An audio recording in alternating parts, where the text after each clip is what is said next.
Hey everybody. Thanks for sticking around and for coming out. I'm Jocelyn. I'm the production dramaturg on the show. And sitting to my right are some amazing actors. There's Keith Hamilton directly to my right, Kelvin Roston in the center, who we just saw on stage, and Alan Gilmore. I'm going to let them introduce themselves and let you know what their experience has been with Othello, the character, and the Shakespeare play. Do you want to start us off, Keith? Sure. My name is Keith Hamilton Cobb. I want to start by saying that I am the only one in this august company who has not performed the role of Othello. So I want to honor the bravery that it takes to interrogate and attack this role in front of an audience. I think as African-American men, we've all thought about it, we've all looked at it, been made, I think, made to look at it in one form or fashion, right? But to get up and do the work for other scrutiny is kind of monumental, you know, and beyond the bravery of just being an actor. So I just want to give you love for that. I wrote a play called American Moor in 2012 and have been developing it and producing it and performing it since then, which is about the exploration of the experience of the African-American male through the metaphor of Shakespeare's Othello, and that arises from Othello having been something that has been urged upon me since I left acting school, actually before I entered acting school, for I think what are fairly obvious reasons. And that work has reached audiences around the country and across all manner of social and racial and sexual spectrum, and is continuing to gain traction. It has given rise to another project called Untitled Othello, which we hope to be a sort of a touring interrogation with actors of Shakespeare's text without the pressure of having to ever mount a production. So it is truly exploratory. You know, let's look at the work for 6 months, 8 months, and decide if there's something that we actually want to produce as a play. If not, we all got paid and we can go home, you know. But I think that the play needs that long of an interrogation, a laboratory just to be free to play with the work, to go down dead-end roads and realize after 3 months that you're down a dead end and you can turn around and go another way. That, I think, is probably the only way to exorcise the toxicity in the play, if that's at all possible. And I don't know if it is, but that's the work that's going on. It's one of the reasons I'm here at U Chicago, hoping that they will undertake that, as well as other institutions in the general area, Point Park in Pittsburgh and elsewhere. So thank you for having me. I've been looking forward to this discussion. Awesome. Hello, my name is Kelvin Roston Jr. I am currently playing Othello here, of course. Hopefully, I know some people weren't here, but if you weren't, come back.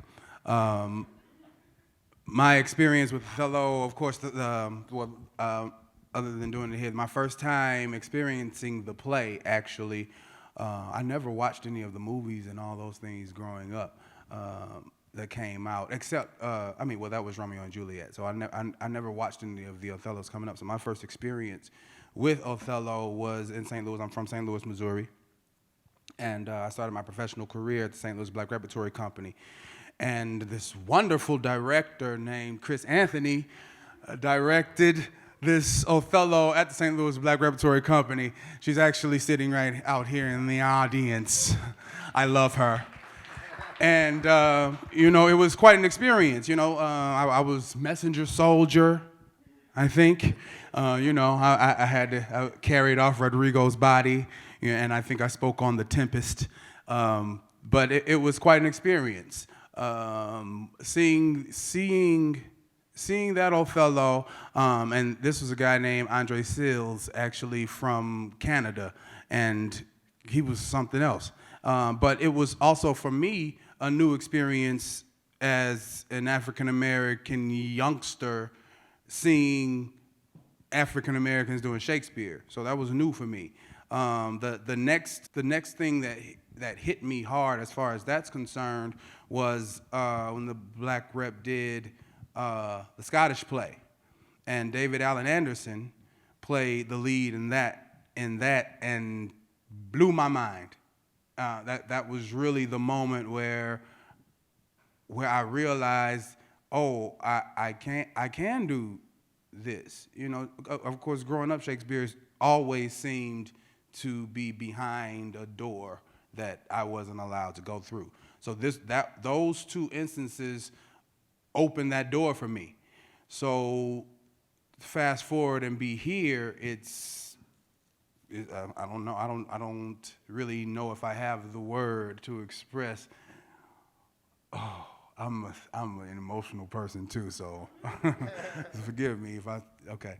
So I really, this is amazing for me on many levels, especially the experience following, you know, this is my first show since the Before Times. This is the silver lining when we're talking about experiences with Othello. The silver lining with the pandemic was, you know, to go with what you were talking about, Keith, the time it takes to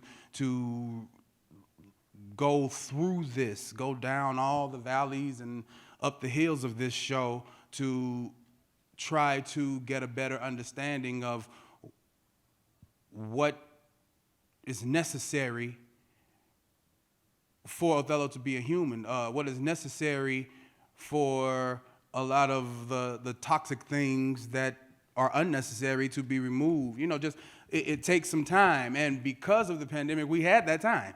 We had almost 17 months, 18 months of salons. They were really production meetings that generally actors don't have privy to. You know, all the designers and the directors and the dramaturgs. You know, that's their domain generally. But I was blessed enough to have the opportunity to be asked to be a part of those once they had gotten to a point. And it was just amazing. First off, there's so many brains in this room. There were so many brains. I mean, Charlie, Gabby, Jocelyn, Abby, then the costumes, Gregory, Raquel. It was just so many brains, Keith. So it was so much thrown into the pot at first, and we had to start to whittle down, and we continued to, and we found a line and tried to build from there, and this is what we ended up with. Well, what we're ending up with, because we're continuing until closing to be in process. My name is Alan Gilmore. I am, I don't know why I wanted to say I'm from Houston, Texas. I'm just getting back from there, and I've driven 20 hours in the last day, and so I'm trying to keep my wits about me. But I have played Othello. I played it 3 times, and not that this is relevant, but I played Iago once, and Desdemona, I think, twice, Emilia once, Rodrigo. Really, only the Othello and Iago are true. So let's see. The Othello, my first one, was a little bit more than 20 years ago. Goodness gracious, I'm going to get emotional too. With an incredible director whose name I don't think we hear enough. He's passed away now for about 30 years, I think. No, that's not right, for about 20 years. But his name is Michael Langham, and you know, he was a great interrogator of Shakespeare. But you know, he's old school. He's a British guy. And the Othello that I did with him, I did 2 of them. One at the Citadel Theater in Edmonton, Edmonton, Alberta, Canada. There you go. See, I'm asleep even now. So we did that one at the Citadel in Edmonton, Alberta, and then and that one was a co-pro with the National Arts Center, which is like our Kennedy Center. It's in Ottawa. And then some months later, we did Othello in Nova Scotia, just outside Halifax, at something called the Atlantic Theatre Festival. And then a few years later, I did it stateside this time in Idaho at the Idaho Shakespeare Festival in Boise. And a few years before these Othellos, I was very privileged to be able to play Iago with the acting company. That's a touring company that goes across the country into lots of college towns and smaller, sort of underserved communities across the country. And I thought it was a great way to do Othello because, well, for one thing, it was a role that I never imagined I'd be able to play. Never, even more so did I never imagine I'd be able to play Othello because I'm not, you know, you hear my voice, I don't, you know, in my old school mind, Othello was Paul Robeson, you know, and I'm not very dark, and I'm not big, and my voice is not this basso profundo, so, you know, that was out. When they were going to do Othello in the acting company, I was already a member from the previous season, and I thought, wow, you know, they're going to give me a shot at Othello. But of course, they gave that to this wonderful actor, Ezra Knight, and I was able to watch him tackle and, you know, encounter some of these very challenging moments in that play, some of which, of course, myself as Iago had produced for that character. And it was just fabulous. It was a fabulous, fabulous sort of as I say, I never imagined, and it's a kind of a crazy story how I got to play Othello in the first place anyway. I don't know if we'll have time for that, but it was nuts. I got actually cast at an airport, of all things, Kennedy Airport. But anyway, as I was saying, I thought Iago was a great way up, you know, black guy playing Iago, because all of a sudden you know, some of the real sort of obvious sort of ideas about race and why, you know, why is he doing it? Everybody's always asking, why does Iago do this? So all of a sudden you were able to take race off the table and really, really sort of say, actually, what is going on here? Why does he do this? So it was a great experience, and I'm very thankful to be sitting here with my Congo Square brother. This is my brother right here. And this man right here that I have admired for so many years, and I'm just getting to meet him today. I was going to say real quick, what's funny is when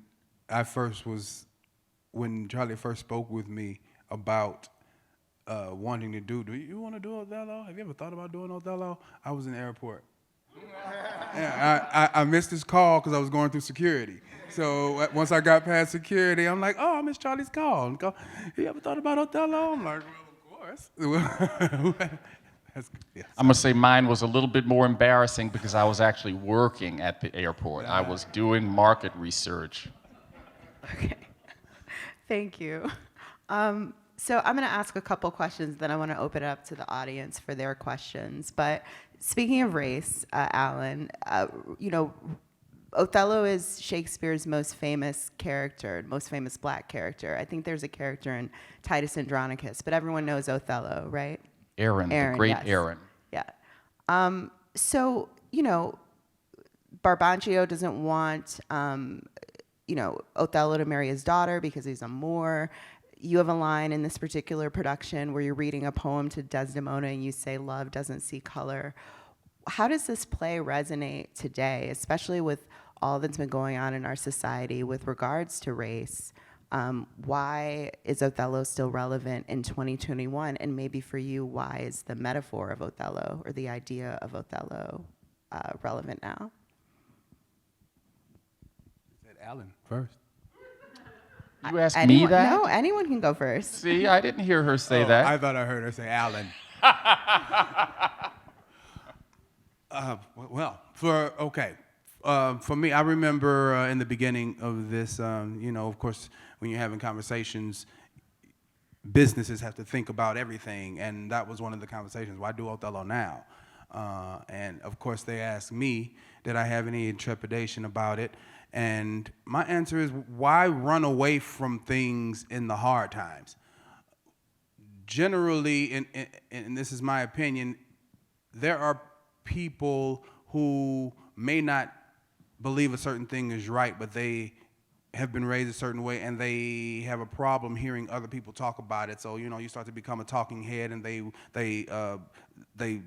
drown you out or ignore you. And the arts give you the opportunity to put it on the table, and the audience gets to watch it, absorb it, leave it alone, but it generally makes the stage for a conversation to be had that generally would not be had. I'll speak for myself. I don't like to have very strong conversations about, you don't go to a dinner and bring up politics and religion, because how that can go. But I feel fortunate that the medium that we are a part of allows for that to happen, and sometimes sneakily, if that's a word. You come thinking you're going to, just have a good old time, which you should, but then something gets dropped on the table that makes you have to think, and that's, to me, that's why it's always relevant to use what it is that we do. I love my job, and it is a job. However, if there's no purpose, then what's the point? And I've felt that I try to find a purpose in every production that I do, and I felt that it would be a disservice to run away from this based off the time, the era. Those things are always going to be around, and there's always going to have to be people brave enough to broach the subjects. I think I answered the question. Yeah, you did. Okay. Thank you. Thank you. Why not? Just as Kelvin was saying, what's new about now? There is not a doggone thing that's new, really, about racism and greed and envy, jealousy. There's nothing, it's always worth an investigation.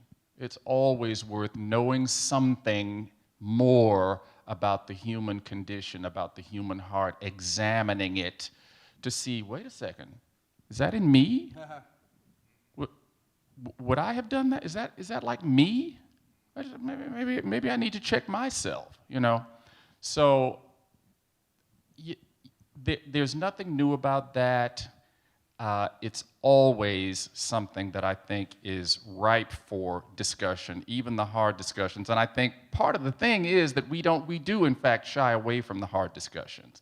I think that's one of the reasons that we have seen so much upheaval lately, because there's a certain part of us that has shied away from it, and now that it has sort of come into the light, we're all like, oh, shocked, look at this section of us, look at this group that we actually bred. We bred them in silence. We allowed them to breed and to grow and to fester, and now to have a reason, a kind of a focal point and a point of light, if you will, to come out and join community and say who and what they really are about.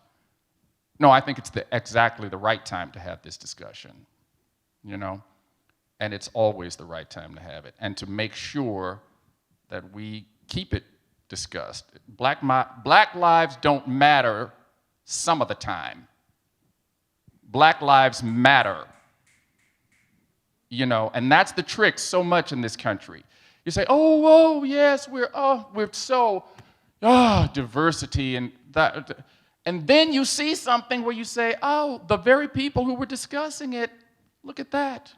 It's not there. It's not represented. Just a moment ago, Jeremy Harris decided that he wasn't going to do his work in California because women didn't matter that season. Yes, we're for women, blah, you know, but he was like, oh no, there's not enough diversity represented in your season.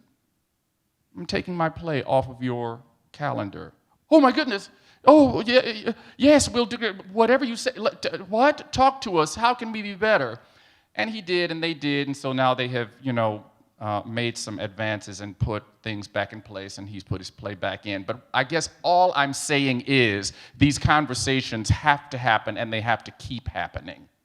They have to keep happening. And if they can happen because of something radical, something arresting, something, you know, a piece of art that makes us want to talk like what they're doing here on this stage, then it's time to do it, and it's time to always be doing it.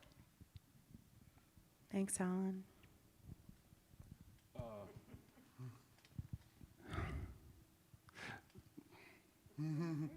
What does Othello have to do with 2021? Jocelyn, I can actually, I think I can add to that.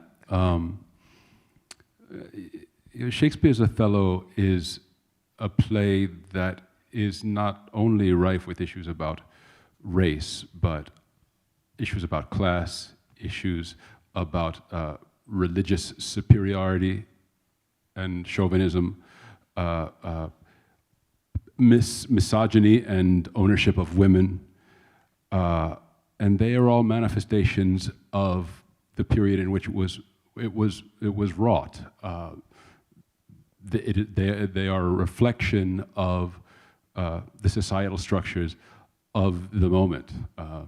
Societies are made by human beings, and we remain human beings here in the 21st century, and we are continuing to be a society that are racist, classist. We still have issues with misogyny and control of women and womanhood, et cetera, et cetera. So Shakespeare's play, this play, and the others as well, can be a manifestation of these issues that we continue to evince as a culture, or they can be part of the discussion about that. If we are looking at ourselves and trying to discuss that and trying to transcend that in ourselves, we can use this play and the interrogation of this play as a way of doing that. But it's hard, self-effacing work, and to recycle these plays doesn't do it for us, right? So we have to take it somewhere. We have to take the time. We have to spend the money to go deep and be honest with ourselves about what we are making. Are we being conceptual and unusual with this play just because we want to do something different? Have we actually found something new? Have we found something new in the work that hasn't been considered in the 400 years it's been around? Because I've seen that again and in all of Shakespeare's plays. I don't need to see any of them anymore if we're not going to retry them. Look at them through what we have as a contemporary lens. We are still human beings. We are still manifesting the same core energies, but we do have tools that the early moderns didn't have that we can apply and perhaps make theater that moves us, grows us. So I tell people, the question is asked all the time, should we be doing Othello in this post-George Floyd moment? And I say, you should, if you're an artist, we should be making art, we should be looking at art. The question is, are you ready to defend your choices in the art that you make, right? Because the audience is growing. The audience is evolving, and what they bring, what they're scrutinizing about your work is no longer going to be, oh, we went to see Othello, that was fine. They're going to ask you about, well, did you address this piece about misogyny, about how Desdemona is treated in this play and her agency? Did you address this piece about how Othello goes from 0 to 60 in about 5 seconds? and how that works in this play as opposed to some other play. If we're ready as artists to defend the work and have that discussion, things can evolve. Thank you. Thank you, thank you. Okay, I think this is a good time to open it up for questions from you all. Any questions for Alan, Kelvin, Keith? Yeah. Of course it's me. I'm curious about something that you just said, Keith, about the audience is changing. I work with a lot of young artists, and in the last year and a half, the whole world has had a new look at systems. It's like, oh, we actually can work from home, right? And so there's sort of this sense, what else can we change? And so I'm curious to know, Keith, in your piece, American Moor, being able to look at the systems that a black actor has to stand, having to stand in front of a white director and have him tell you what it's like to be a black man, right? And in this production, looking at like perhaps even dramaturgically, or especially dramaturgically, what falls away? Like what are the things we don't need anymore? And so I just wonder, how it feels, Kelvin, having been in this process where the whole structure of the play was reworked, and what it's like to be in the middle of that process.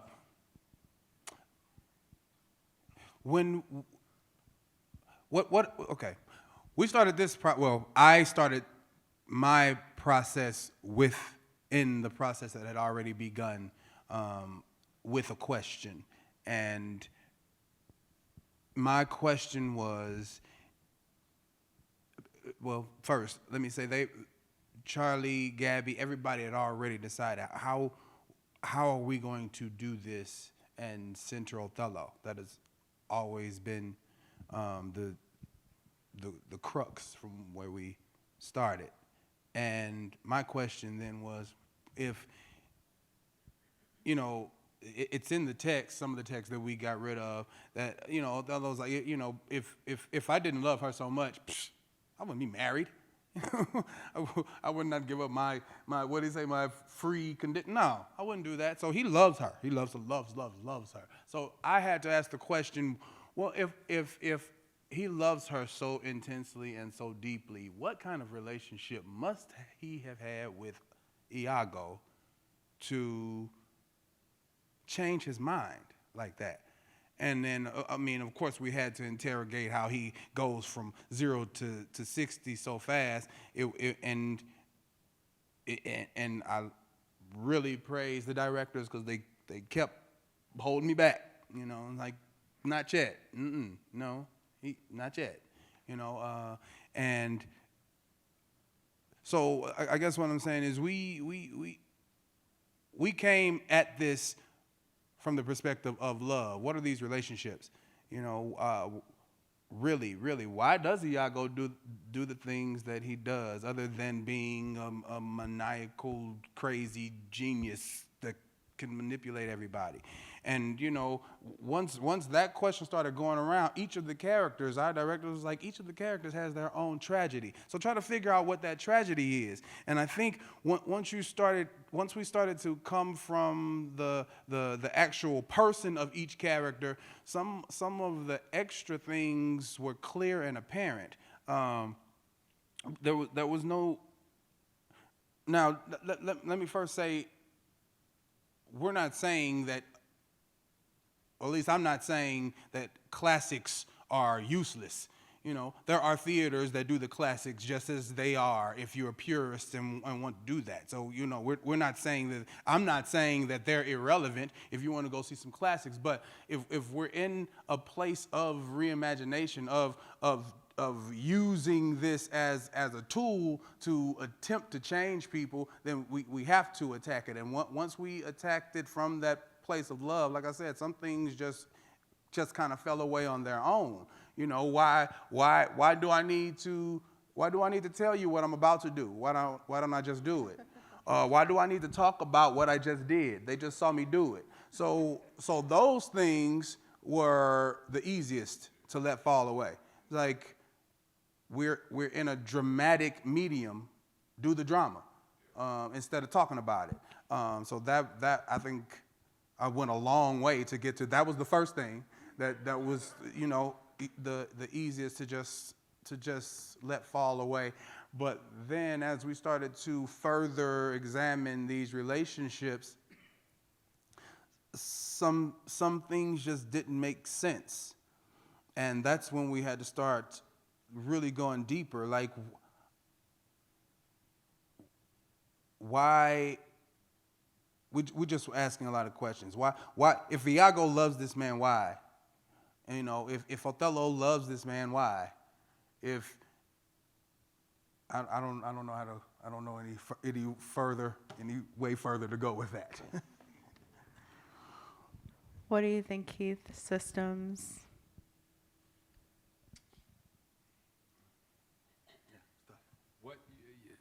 Yeah, I went far afield with Kelvin's answer. I need to come back to the question. Give me the question in brief again. I think succinctly, maybe that was just my first draft, so let me revise my draft of my question. And I think it's really like, how are you hoping to affect the systems of people who make theater?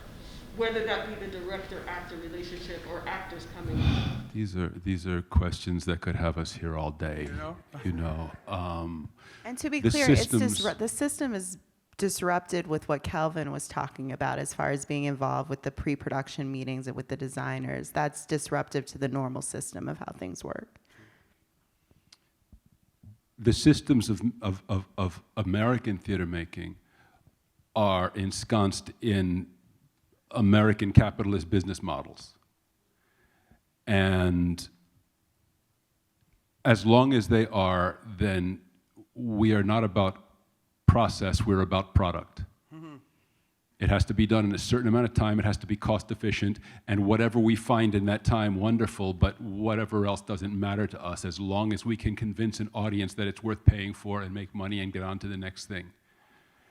And that is the wrong model to ever move us forward. We never grow anything that way.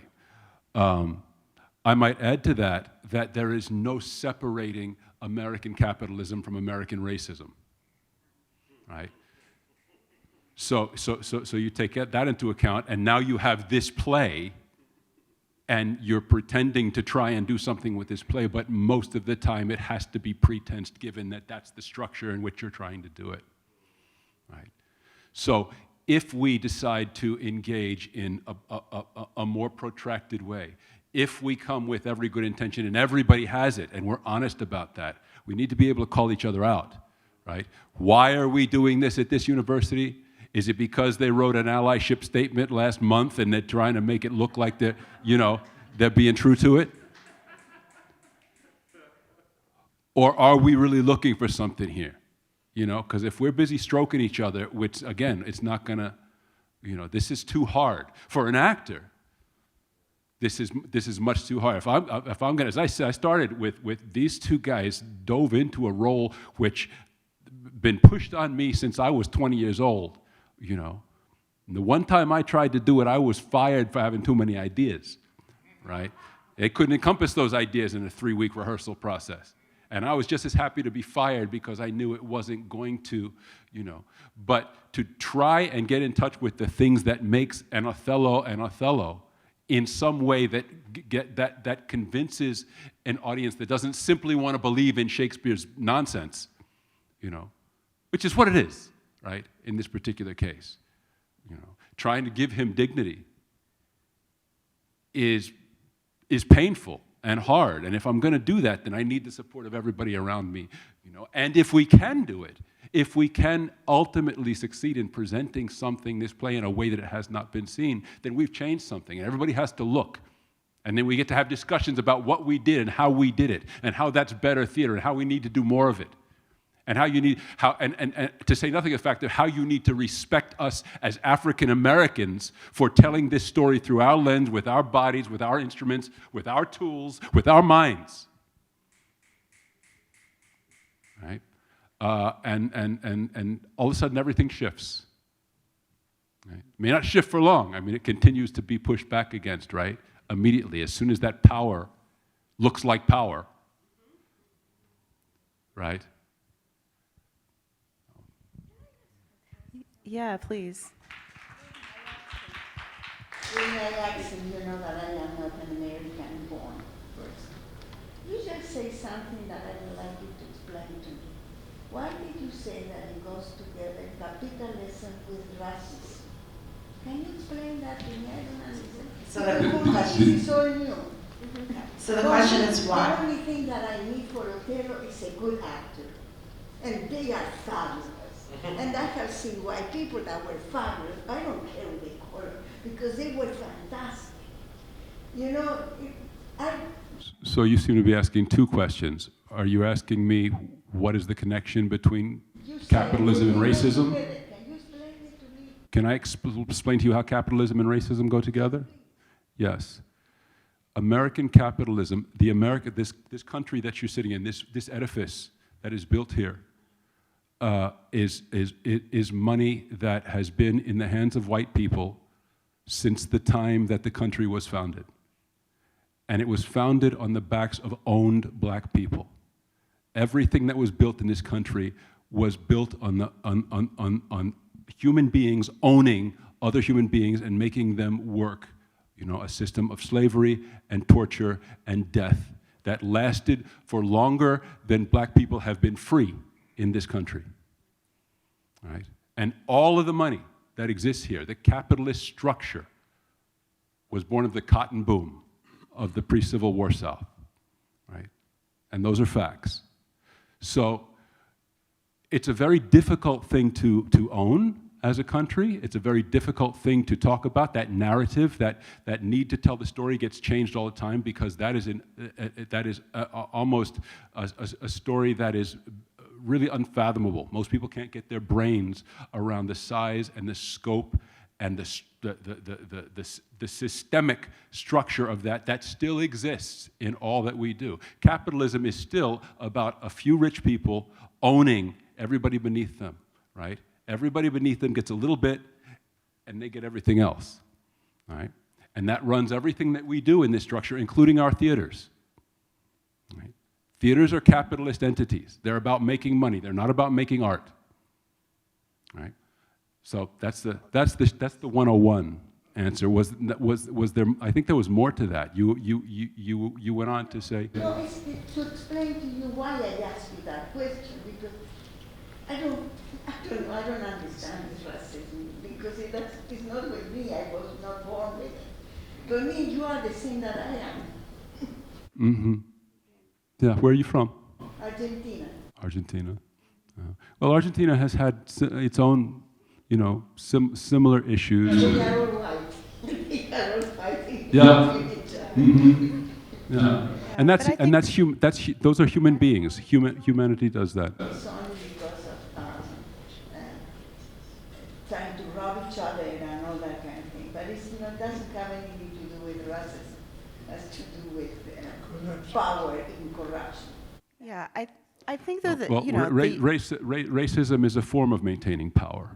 In many respects, it certainly is here. Right, and the United States form of racism is very specific, and it's very unique, and it's very wrapped up in the slavery We are system. learning every day. Yeah. We have been here for 50-something years already, and I'm still learning. Yeah. Are there other questions? We are too. Yes, right here. I'm curious, Kelvin and Alan, playing the role, your preparation in verse, scansion, text analysis, working with Shakespeare. What are some discoveries that you made about the character of Othello before even getting on your feet, as far as with the text and doing the verse work with Ian and Taverner, and some distinctions that you made of Othello in comparison to the other characters in the play? Goodness gracious.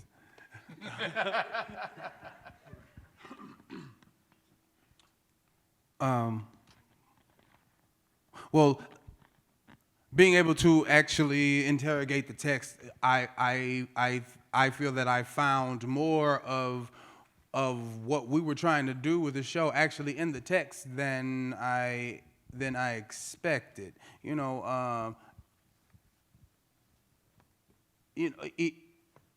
Othello and Iago have some good text to support, to me, the relationship that they could have had. We were talking about, well, then, I mean, if you all were so close, then why didn't you promote them? But, we have some friends. We do have some friends who are like really our close friends, and we know they're suitable for certain things and not other things. And sometimes we make assumptions. Sometimes we make assumptions about those friends. Like, no, I don't think that they're suitable for this. And you can be totally wrong, but you're making these decisions, you're making these choices based off how you feel your relationship is with this person. He's good here. He's better at this type of thing. So, and we also have those friends who, I don't know, they feel so strongly and they just can't get past a certain thing. And I was, when I did the Othello before, of course there was no need to go that deep diving into the text. I was messenger soldier. So it was surprising for me to find, once we started to speak on where we were trying to go, to find those actual justifications in the actual text. As far as iambic pentameter is concerned, of course we had to use it to an extent, but then we started cutting and it was like, oh, it's only 9 in this line, and so we could only go so far as that was concerned. So our whole objective was then to, of course, make sure that the communication occurred. Michael, I really feel like even though I was in school for classic theater and everything, I'm like terribly old school. In terms of my background, in terms of my training, it was really when I played Othello that I feel like I actually became an actual classical actor, because, once again, I say this guy, Michael Langham, and I had never had, even though he was the dean, if you will, of the school where I went, I never had classes with him.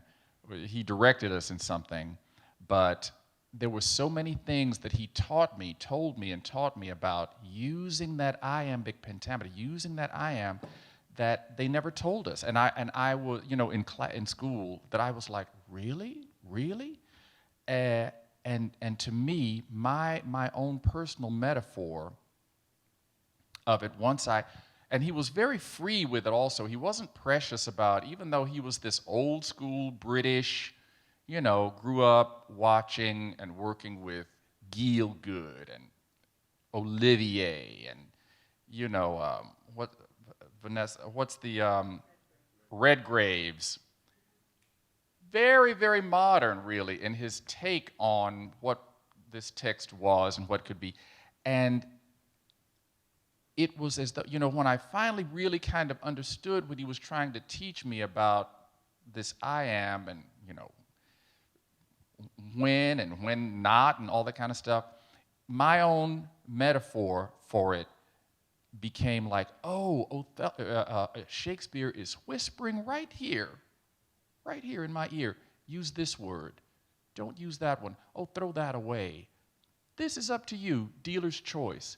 Use this word. Here's this, I've given you a short line here.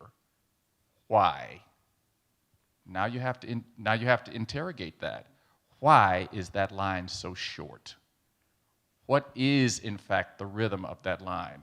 And I think that when you get into those kind of technical questions about, iambic pentameter, and of course I think not all the play is written in that. Some of it is prose and why that and all that kind of stuff. Matter of fact, when I played Iago, Jesus, there was a speech that I was like, what in the world? I'll never learn it, much less understand it. What in the world? And that turned out to be the point. You, in a certain way, now this is interpretive, so I don't want to step on anybody's interpretations. I don't know if Tim's in the room or anything, but for me, it was, and of course, I didn't play Iago with Michael Langham. I played that with a wonderful woman named Penny Metropolis, who is terrific, wonderful. And it was a thing where you were throwing out all these, it was an enormous speech about plants, about gardening. You might have heard it if you were here today. I was like, what in the hell? What in the hell? And very often I think, is it cut? Very often I think it's cut way, way down, because it is a massive sort of like, ooh, look over here, look over there. Oh, what about this? Ooh, look. And you say, wow, really what this is doing is laying down, I remember exactly what she told me, Penny. He's laying down this web of words. Years later, my spirit animal would be the spider. He's laying down a web of words in front of this guy to hypnotize, confuse, sort of entrap him in something, using a kind of a very sort of an opaque logic to try to entrap him more in his manipulations. And all of that elaborately to say it was an enormous help to me to work with Michael Langham on that and to learn how non-precious. See, you can go a lot of theaters to, these classical theaters, traditional theaters, and they're like, oh, no, we're not going to change that. Oh, no, we can't go. No, it has to be da-dum, da-dum. I love hearing, first of all, I love hearing that Kelvin was at the meetings. I adore that. But I also love it that they were free enough, Charlie and Kelvin and everybody was free enough to say, oh, we don't need that. We're gonna, we'll cut that out and put that in. Sometimes Michael was very like, okay, we want to have this, an even, da-da-da-da-da-da-da-da-da. And, sometimes it was just like, well, that's going to be 6 or whatever it is. Once again, you'd have to then say, I would, okay, why? Why do I like that as six beats right there? Do you know what I mean?